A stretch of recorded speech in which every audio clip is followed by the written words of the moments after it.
Welcome to the Crush the Quo webinar series, where we are on a mission to fuel the change needed to create growth and elevate performance across our businesses and within our personal lives. In today's session, we are going to be talking about how to maintain sales effectiveness in a down market.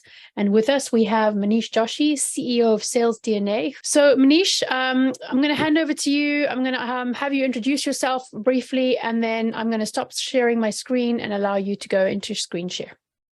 Awesome. Thank you, Catherine, and thank you everyone for joining today's call. I see a bunch of sales pros in the room, which is fantastic.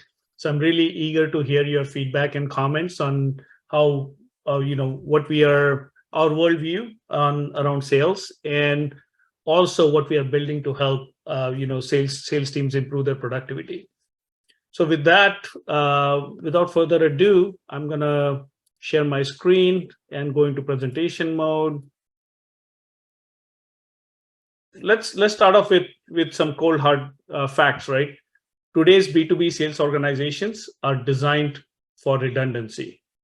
I've spoken to several sales ops professionals and CROs.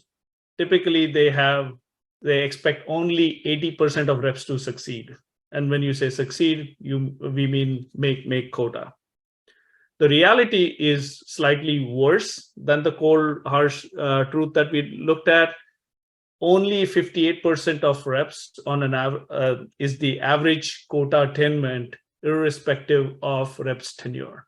So there's a dramatic difference between the haves and have-nots in a typical B2B sales organization. Now, if you look at a typical organization, there's a director managing 2 managers. And if you see a typical manager who's managing anywhere from 6 to 8 reps, we are looking at 6 reps here, you'll typically see wide discrepancy between the guys who are crushing their quotas.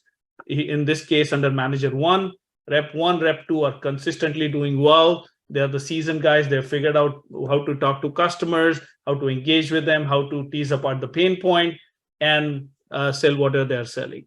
And then there's a couple of those who are in the middle of the road, who are sometimes making quota, sometimes not. These are folks who are making anywhere from 90 to 110% of their quota. And then there's the have-nots, the bottom 2, Rep 5 and Rep 6, who oftentimes struggle in every aspect of the business. Now, as a manager, the manager is still on tap to make sure that his team is delivering 6x quota per rep.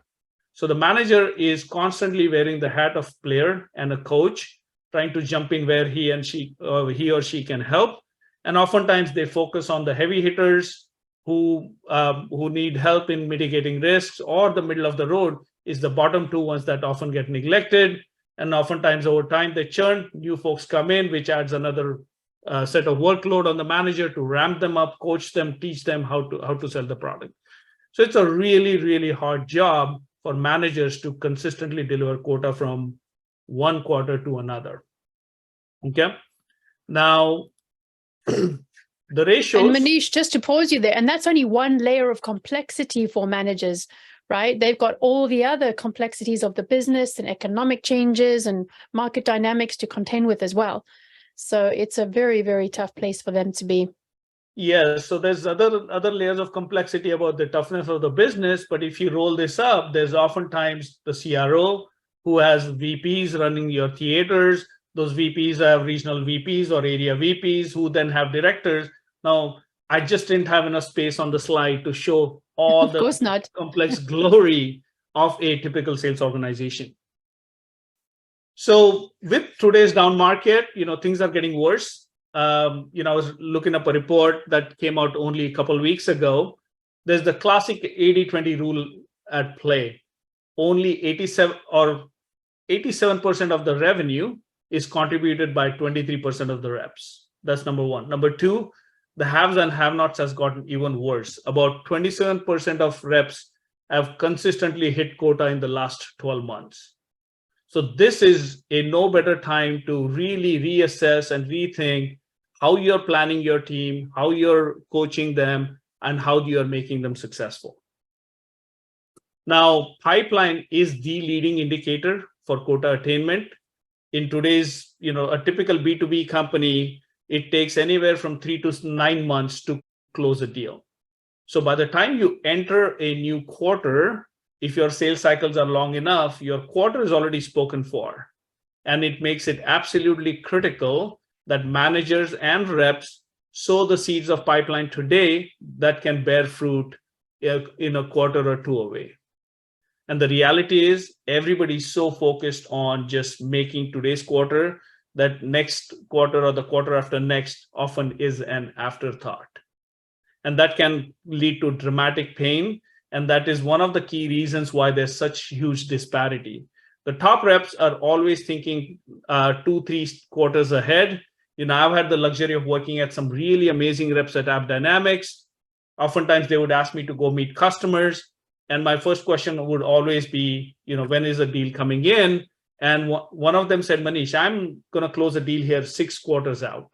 And of course, it was a big organization. It was Delta Airlines. So obviously, it gets very, very complex, and it takes time to break down a large organization like that and have a successful sale. So there's all kinds of stories I'm sure are resonating with you folks in the audience.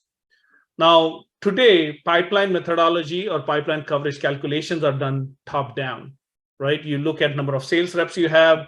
If you have an 80 million quarter to deliver on, you want, and based on your historical performance, you need at least 3 to 4x pipeline coverage. So what do? You go and create 270 million, 240 million to 320 million worth of pipeline so that you have a good, decent shot at making the quarter.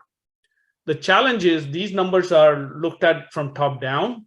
So the CRO is saying, okay, Americas, I have enough pipeline, EMEA, I have enough pipeline, APAC, perhaps not as much. But if you drill down, the haves and have-nots are very, very clear, right? The top reps are consistently building pipeline, high quality pipeline, but the bottom reps are often struggling with pipeline. And that results into pain 2 to 3 quarters out when you're entering the quarter, making the actual results of delivering on the quarter being the absolute metric that everyone cares about. You'll see those have-nots really, really struggling. So again, top down, one size fits all is not the way to go in terms of pipeline methodology.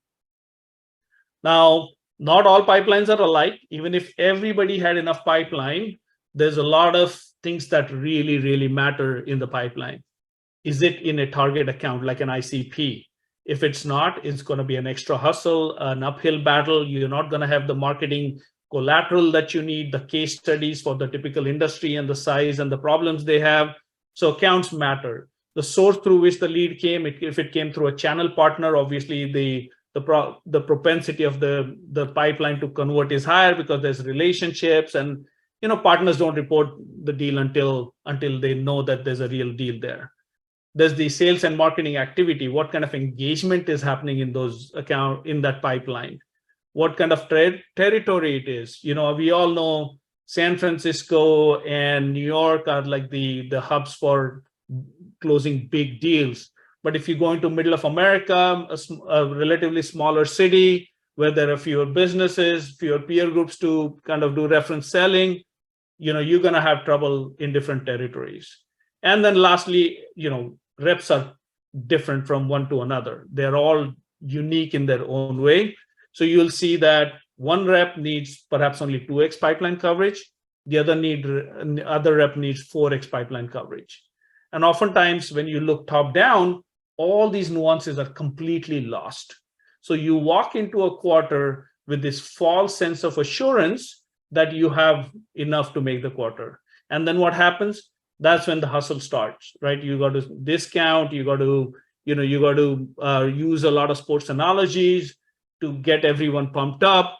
And it's an uphill battle, but I'm much respect to the reps and the leaders, they make it happen from quarter to quarter. It's just a very stressful and inefficient way, in my opinion, humble opinion, to deliver on the quarter. So there is a better way to do it. What we are proposing is a new pipeline methodology that needs both bottom-up analysis as well as put a qualitative lens on your pipeline. with this approach, you can see manager one has a lot of variance between the reps, but not only do they have variance in terms of the volume or the quantity of pipeline, but there's also a qualitative lens you need to apply on. Because as we said, pipeline is a function of so many factors. And it's important to understand all those factors, taking all those into account. So not just look at a pipeline coverage number at the rep level, but you also want to make sure there's sufficient low risk pipeline that's going to generate business for you. Now, as a leader, when you have that kind of visibility, that's when you'll feel really confident going into the quarter. And that's when you can move things around. If somebody's put a yellow opportunity in commit, you want to double click into it, make sure it's looking good, it's looking healthy. That's the kind of energies managers should be spending on, rather than just peanut buttering their energies across the entire organization. So here, with this approach, the director now can see manager one has a lot of pipeline. Some of it is really low risk, some of it is medium risk, and some of it is high risk. Whereas manager two is doing a much better job of coaching his reps to qualify the pipeline better, make sure that they're crossing the T's and dotting the I's. Manager two is going to feel a lot more comfortable and confident about delivering on the quarter. So the manager one is the current state. Manager two is the future state that you need to drive towards. The future state, you are tailoring everything to the rep's tendencies, and you make sure that no rep is left behind. And what does that mean? That means your overall productivity of your entire organization will dramatically get a boost. The way to think about pipeline is there's three P's to it. One, we just looked at, has to be personalized, tailored to the particular rep. There has to be a predictive element in it, because you want to know which deals are going to close. And there's, we work with many customers, and there's a lot of signal in the data. It's just a matter of finding that signal and capturing and making a recommendation. And then three, as a result, you have a very precise pipeline analysis in place, which puts you in a position to not only make every rep on your team successful, but even you as a manager or a leader become more successful. You don't walk around with pipeline blind spots. Everybody has enough pipeline. And if you're a VP or a director, you can make sure that every manager is tracking to the highest quality pipeline that's going to convert. Now, this is all easier said than done. The harsh reality is managers are extremely busy. If there's one asset that they have their real shortage of, it's time. Because they're constantly balancing between delivering on the current quarter, managing the forecast, mitigating risks, rescuing deals. And then on the other hand, they are expected to build world-class sales teams. It's like being a sprinter and a world-class marathoner all at the same time. So they are constantly in the urgent, because making the current quarter matters more than missing a future quarter. So there's all their energies on focus on the forecast, pipeline. From time to time, somebody raises an alarm saying, hey, there's pipeline shortage, which results into a fire drill. And guess what? Everybody refocuses on pipeline generation. There's all these pipe gen, activities, and suddenly pipeline gets generated. A high volume of pipeline gets generated over a week or two, and then suddenly everyone feels assured again. The reality is, it's a false assurance, right? It's a false assurance. You don't know whether that's high enough quality pipeline or not. And then what happens when you enter the future quarter? That's when, by week 1, week 2, everybody's expected to clean up their pipeline, move deals into the future quarters. All the pipeline that is not high quality or high risk gets punted down, close by dates move, and suddenly you're stuck with a fixed amount of pipeline, where the hustle starts all over again. Every quarter, same thing over and over, right? And we've been doing it like that for decades, Maneesh, right? Absolutely. And, I have tremendous empathy for salespeople, because it's hard. You are expected to be, like I said, a world-class sprinter and a marathoner all at the same time. Yeah, and you're also expected to be a fortune teller, right? You're asked to, predict the future and then commit to it. I mean, if you think about it, that's actually insane. It is insane. And that was one of the reasons, Catherine, I founded Sales DNA, because I have tremendous empathy for what these folks go through. And what happens, right? People fall back on when there's too much signal coming in. Human brains have a tendency to focus on signals that they really understand. And they can only focus on so much as well. And, you know, they cannot look at every single piece of data, track every deal, track every activity, track every rep, track everything to the same degree every day. Every single day, that's correct. And do their other job, you know? Yeah. The rest of their job. Absolutely. And the CRM systems are doing no favors, right? Because honestly, it's a CRM system's job, a complete CRM system's job to analyze all this data, connect the dots, and make recommendations. What does CRM system do? It will show you a funnel report. It just stores the data. Yeah, it stores data and it'll give you some pretty charts. It gives you a very flat funnel here. Yeah, very flat charts. It doesn't actually tell you anything. Yeah. It just tells you what's in there, not whether it's good, bad, or whether it's going to actually get you to where you want to be. Absolutely. Absolutely. This is where, there's sufficient AI advancements in the industry where an AI co-pilot can really, really help them strike that right balance. And the co-pilot we have built essentially analyzes your deals and the risks on a daily basis. We all know the risks in deals changes every single day. And there's not a single deal that does not have risk on it. It's all about risk mitigation. So our models are able to predict with very high accuracy what deals are at risk and what the managers could do about it. So that's one area of input that we provide every single day. Then the other input we provide is who are the reps who don't have sufficient forecast deals in for this quarter, who are the reps who are shortage on pipeline, and not just volume, but also the qualitative assessment of the pipeline. Then we analyze, because we are looking at your entire business so holistically, we are able to analyze which industries are really your sweet spots for a high velocity deal, which industries are the big elephant types of industries that you need to plan ahead and run long sales processes. All that analysis is just available at your fingertips, and it evolves. Today, it's typically a sales ops job, and sales ops guys are slammed too. So what ends up happening is beginning of a half or beginning of the year, you do some sort of ICP analysis, and then you go announce it. So people have an instinct on which industries to go after, or which size companies, or what titles to go after. But that does not get revisited. Like in today's down market, I keep hearing from sales leaders, all the deals are going for CFO's approval, which was not the case 2 years ago. Now, that's the kind of signal a co-pilot can easily pick up and very quickly alert on. So any of those biggest deals you have, you want to do a BVA, you want to make sure the CFO's office is involved very, very early. And that's a fantastic way of mitigating risks. Or you want to make sure the economic buyers are involved. That it could be the CFO's office, it could be others as well, right? Exactly. And then, rather than pouring over dashboards, we provide a generative AI summary, where you can provide a Q&A, chat GPT like Q&A. Now, again, we are not saying, at no point in time am I saying that the co-pilot knows more than the manager or the rep. If the co-pilot is doing his job of augmenting the manager and the rep's judgment with nudges, which they can incorporate into the daily planning, right? Somebody has a deep relationship in organization, that deal will come no matter what. And the CRM may not reflect that deep relationship. Yeah. Mm-hmm. But so all those are fantastic cases. More power to you if you can close those deals.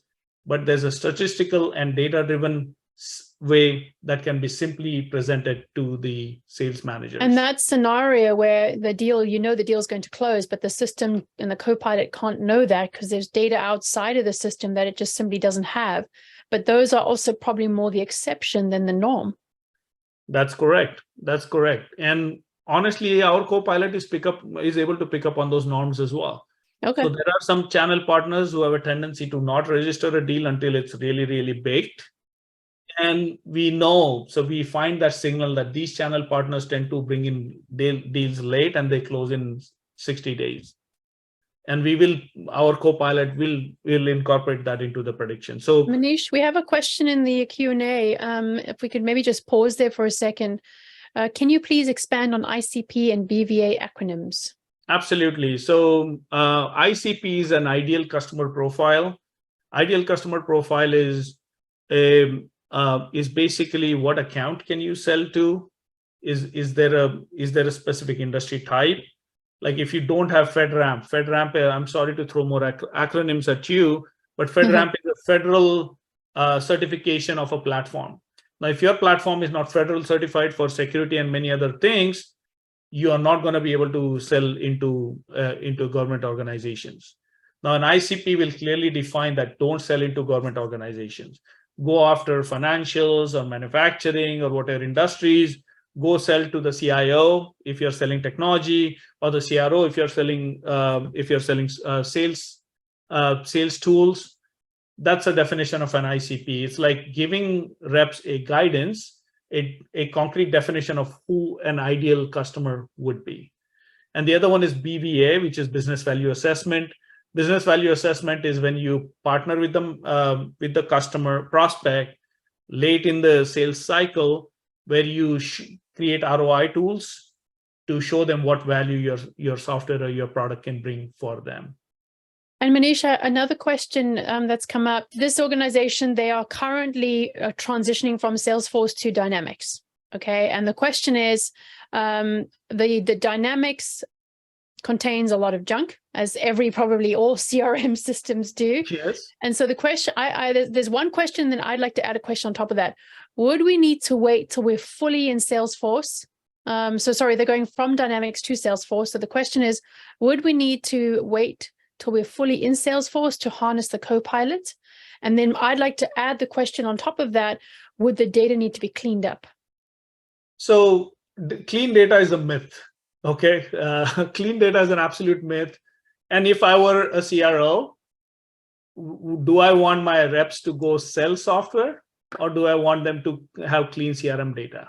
The answer is very, very obvious. There's no doubt that CROs would want the reps to go sell software.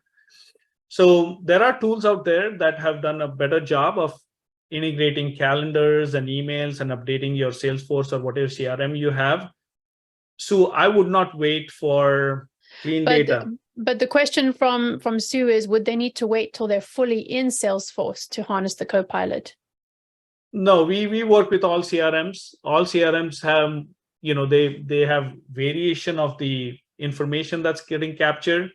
But what is a CRM? A CRM is capturing who are the accounts, what are the contacts in the accounts, what are the leads in those accounts, what leads convert into opportunities, which opportunities win and close, and who are the reps who are working on those opportunities and their managers. So literally, they're like standard 5 or 6 tables that the Copilot needs to understand. Okay. Even if you give us like a CSV export, we can run the Copilot. And the benefit of running a Copilot early is it'll tell you which data is junk. We all have something called data quality sensor.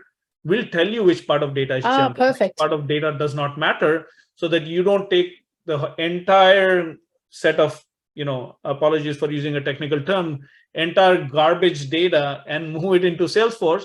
You would know what data to move and what really is impacting your business. Thanks, Maneesh. Great question, Sue. Thank you. So really, the Copilot is like having a seasoned, data-driven VP of sales that's constantly monitoring your business 24/7. And again, it's not to replace your judgment, because at the end of the day, humans are humans and they have instinct and they have tremendous ability to convince customers and buy it. People buy from people. It's all about augmenting your judgment so that you can either pay attention to the alert we provide and double down and make sure you're mitigating risks, or you can say, no, we got this, let's not worry about it. And there's no emotions behind the Copilot. The Copilot is not going to get miffed. That's a great point. It's very objective, isn't it? It bypasses politics, it bypasses fear, because a lot of the data in CRM systems is junk because people are holding on to it because they need to puff up their numbers so that it looks like they've got coverage, they look like they've got a decent pipeline or whatever, right? There's a whole bunch of reasons. It bypasses personal agendas, fear, politics, and probably can bypass, I guess, to some extent, our ignorance about a number of things. Everybody has blind spots. Yep. Everybody has blind spots. That's a great way of putting it, blind spots. Yes, it's all about uncovering the blind spots. And if you're comfortable with the blind spot, that's fine. But at least you know you have a blind. It's yeah, like at least you know, you're aware. So, the Copilot, just to double click into each one of these areas, the current urgent is the forecast. We can tell you, the Copilot tells you what deals you are at risk of losing, what deals are at risk of slipping. There is not a single model out there that predicts slippage. What deals can be pulled forward to make the gap, and this can detect as early as week 2 of the quarter. So you don't have to wait the last 15-day shenanigans of desperately trying to wheel and deal and trying to close deals. It's extremely stressful for everyone, not only the rep, but the managers, directors, VPs, CROs, even the CEO and the board. Even CFO. CFO and the board. So it's stressful. And if there's an early warning system, I think everyone will be better off. And I think it also doesn't bypass, but it changes not just the end of quarter panic and insanity, but the beginning quarter's QBR, where the data is being put in there and people, it's the usual in a QBR, right? People are just making it up. Yeah, I think this deal's going to close. Yep. Everyone ticks the box and then we move on. And then we wonder why the business wasn't successful. Absolutely. And all these calculations, the Copilot is doing 24/7. Every day you'll get a report of how the risk profiles have changed, what deals potentially could come in, what could slip. It's something that every sales manager should have in their toe. And sorry, just to clarify, the QBR is quarterly business review. So that's the forecast. The pipeline, the Copilot is going to compute personalized pipeline coverage for every rep, every manager, every leader, tease apart the low risk and high risk. At one of our customers, the low risk pipeline, Catherine, was closing at 38%. The high risk was closing only at 3.8%. So the Copilot was able to show these deals, pipeline deals, so early stage deals, were closing at 10x higher than the low risk, the high risk deals. And unfortunately, they are entering quarters with only fourth of the deals as low risk deals. So imagine if they start shifting the pendulum towards more low risk deals, the conversion rates are going to dramatically improve. And the Copilot is going to alert you 2 to 3 quarters out, so you are getting ahead of the 8 ball there. And then as you do bottom-up analysis, every rep, personalized KPIs, you can help really coach the rep in their areas of weaknesses. Then we can roll this up at manager level, and we can look at which manager has compliance. You can have compliance threshold of each manager should have at least 66%, 4 out of 6 reps have sufficient healthy pipeline entering the quarter. So you can then hold the managers accountable, saying you are falling short on these areas. This is how your team can improve. And it's a total win-win for everyone at every level. The recommendation here is managers should be focusing on things that matter, especially in this down market. There's fewer pipeline, there's fewer people having conversations, sales cycles are getting longer, win rates are dropping, CFOs are jumping in to approve everything. This is the best time to have a very data-driven approach and manage your business to exceptions rather than trying to peanut butter your energies across everything. So I would encourage everyone to walk away with 3 things of pipeline: make it personalized, make it predictive, and make it precise. And as a result, you can start coaching your reps to it. They'll start generating pipeline consistently, low risk pipeline consistently. And as a result, you can start de-risking your current quarter. So mitigate risks early, avoid end of quarter surprises, and drive higher sales productivity. So that's it, folks. That's the story I wanted to share today. I mean, everything you've shared now, Maneesh, it's something that we should be doing at all times in our businesses, not just in a down market. but are we saying that what we've just gone through is especially critical in a down market? Well, when things are great, like back 2 years ago, if you look at the stats from the benchmark report that I referred to, everything was up and right to the corner, right? When there's a high tide, it raises all boats. But oftentimes, when when things are not so great, that's when you get really challenged. Now, what process you set in place today is going to help you scale much better. So it's like, this is the worst time, but it's also the best of times, because this is when you can really hunker down, make sure you're doing all the right things, you're putting all the right processes in place, the right metrics, the right trackers, the right co-pilot in place. That's going to help you scale a lot better. So when we come out of this recession, which not recession, but technically a recession, but when we come out of this, you are really have positioned yourself for accelerated growth. Anybody who does the right thing now is going to reap huge dividends as we come out of this down market. And my next question, Maneesh, and this definitely applies in both a down market as well as at any other time, but does this co-pilot facilitate any kind of better collaboration and integration between marketing and sales? So, I've been on the marketing side, I've been on product side, I've been a chief of staff to the CEO. So I've seen this business from every angle. If there's one regret I have, which is I haven't carried a bag. That's one experience. I would have loved to do it, but it got too late in my career to go carry a bag. And that's why I said I can help sales guys by building something like a co-pilot here at Sales DNA. Was your question again? Sorry, Catherine. I was asking if having a co-pilot, whether it's a normal market or down market or bull or bear market, can help the great divide that we've always had to integrate sales and marketing more effectively. That's correct. So sales and marketing really need to work very, very closely together. And we have models that we don't quite talk about in this context of the co-pilot. Actually, the co-pilot has models that can tell you which are the best accounts to go after. And then marketing can start targeting those accounts.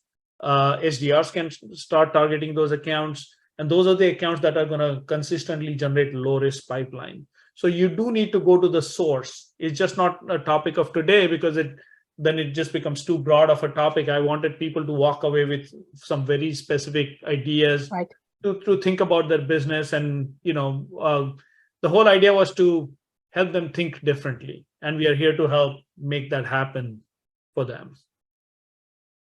Okay. All right. If there are no other questions from the folks that have joined, we can go ahead and bring our webinar to a close. Manish, thank you so very much for taking the time and for sharing your thoughts on this. I think there were a lot of key takeaways and some good principles that we should all know about and we should be taking into our daily working worlds. If there are any questions and comments, how can people reach you? I can be reached at maneesh@salesdna.ai. I'm happy to, have a follow-on conversation. Would love to get your feedback. We've had some really good success, and I can't wait to take it to more customers. I think there's a new way of doing things that marries the state-of-the-art AI innovation that we are seeing, but a lot of just brass tacks hard work that we put into the co-pilot that we take away from the managers. And it's all about simplifying people's lives. It's like, going in today's day and age, walking around with maps, driving around, asking people for directions when you have a GPS in your hand. Folks, thank you very, very much for joining our Crush the Quo webinar and for the amazing topic today on how to continue being effective, having sales effectiveness in a down market. And please do make sure you register for our next webinar. If you have a look at our website, if you have any questions, please don't hesitate to reach out to Maneesh directly or to my team as well. And with that, I will say good afternoon, good evening, or good morning, and thank you very much for joining.